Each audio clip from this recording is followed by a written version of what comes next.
Bonjour à tous, moi je m'appelle Mariam Dembélé. J'ai mis pour la première fois les pieds en Afrique il y a 2 ans, donc c'est pour découvrir mes origines et également pour rencontrer ma famille. Arrivé au Mali, j'ai eu un choc culturel parce que le Mali, ça n'a rien à voir avec la France. Il n'y a pas d'électricité partout, enfin c'est vraiment un autre monde. Et donc dans mon quartier, il y avait beaucoup d'enfants et dans ma famille également, il y a beaucoup d'enfants. Je les accompagnais souvent à l'école et donc je portais leurs sacs et j'ai trouvé tous assez vides. Et donc je me demandais un peu ce qu'il y avait dedans, donc j'ai ouvert un des sacs pour regarder et je me suis rendu compte qu'il n'y avait qu'un goûter et que c'était à peu près la même chose pour tout le monde. Les sacs étaient soit vides ou soit il y avait juste un petit sandwich.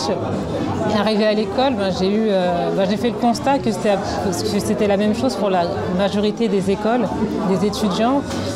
Donc j'ai eu un choc émotionnel. Et donc quand je suis sortie de là, à la fin de mon séjour, je me suis dit que je ne pouvais pas rentrer en France et faire comme si rien ne s'était passé, quoi. Donc je me suis dit, je vais essayer de faire plaisir à quelques enfants et envoyer quelques fournitures scolaires comme ça, juste pour le plaisir. Donc il y a une de nos voisines qui est la fille d'une des institutrices.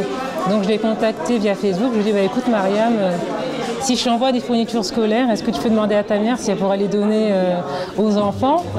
Et elle m'a dit oui, pourquoi pas. Donc j'en ai parlé à ma grande sœur. Et à l'époque, ma mère elle habitait chez elle. Et je lui ai dit voilà, j'aimerais envoyer des fournitures scolaires au Mali. Et elle m'a dit tiens, maman, elle a un gros stock de fournitures scolaires qu'elle voudrait envoyer, prends-les. Et ensuite, je vais chez ma tante et je lui raconte un peu ce qui m'est arrivé. Je lui dis mais voilà, j'ai des fournitures scolaires que j'aimerais envoyer. Mais je ne sais pas trop comment faire, comment ça se passe l'envoi et tout. Et elle me dit attends, il y a mon fiancé qui arrive, peut-être qu'il a des contacts. Donc, son fiancé est arrivé et il m'a dit écoute, je connais quelqu'un qui fait des envois, donc contacte-le de ma part.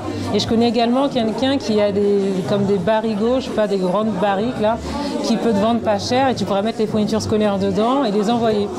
Donc tout s'est enchaîné de façon assez naturelle.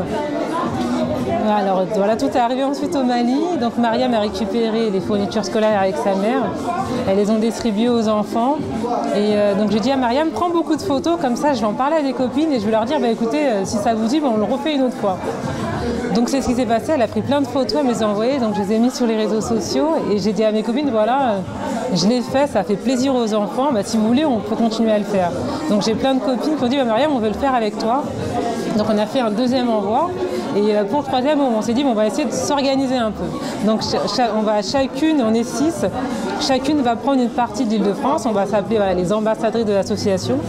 On va créer une page Facebook et Instagram, comme ça les gens pourront nous contacter. Et donc à chaque fois que quelqu'un nous contactera, donc l'ambassadrice la plus proche ira chercher les fournitures scolaires. Et une semaine avant l'envoi, moi j'irai chez vous toutes. Et je récupérerai les colis, je les mettrai dans les barigots, les cartons, etc. Le ramasseur viendra les récupérer et les enverra au Mali. Donc c'est ce qu'on a fait. Donc on a fait 3 envois. Pour le troisième, on a réussi à donner des fournitures scolaires à tous les enfants de l'école Amadouli à Bamako au Mali. Et ensuite, on s'est dit qu'on allait se structurer parce que au départ, c'était juste nos dons, les dons des personnes de notre famille, mais ça s'est élargi et les gens avaient besoin de donner à une structure. Donc on s'est mis en association. Excusez-moi, l'histoire elle est un peu longue. On s'est mis en association et là on a un objectif pour la rentrée prochaine. Donc on voudrait offrir un kit à tous les enfants de l'école Amadouli. Donc ça serait un sachet de stylo, un sachet de crayon à papier, un sachet de crayon de couleur, un sachet de coloriage et 2 cahiers. Simultanément, on va mettre en place une cagnotte en ligne parce qu'on aimerait offrir à tous les enfants, en plus de kits scolaires, un manuel scolaire parce que dans l'école, presque aucun enfant n'a de manuel scolaire. Et il y a plein de choses dont on n'a pas conscience quand on est en France, parce qu'on est vraiment à des années-lumière de leur réalité à eux. Et parfois on a des questions un peu bêtes, entre guillemets. Une fois je dis à Mariam, mais aucun enfant, mais de quoi ils ont besoin actuellement exactement? Elle me dit mais ils ont besoin de tout. Elle me dit mais Mariam, il y a certaines femmes qui n'ont même pas assez d'argent pour donner à manger à leurs enfants. Donc dis-toi bien que l'éducation, c'est pas du tout la priorité. Donc voilà, nous c'est notre combat aujourd'hui, l'éducation pour les enfants à Bamako. Donc contactez-nous via les réseaux sociaux, Facebook et Instagram. Donc association Donia, D-O-N-I-A. Merci. Merci à tous.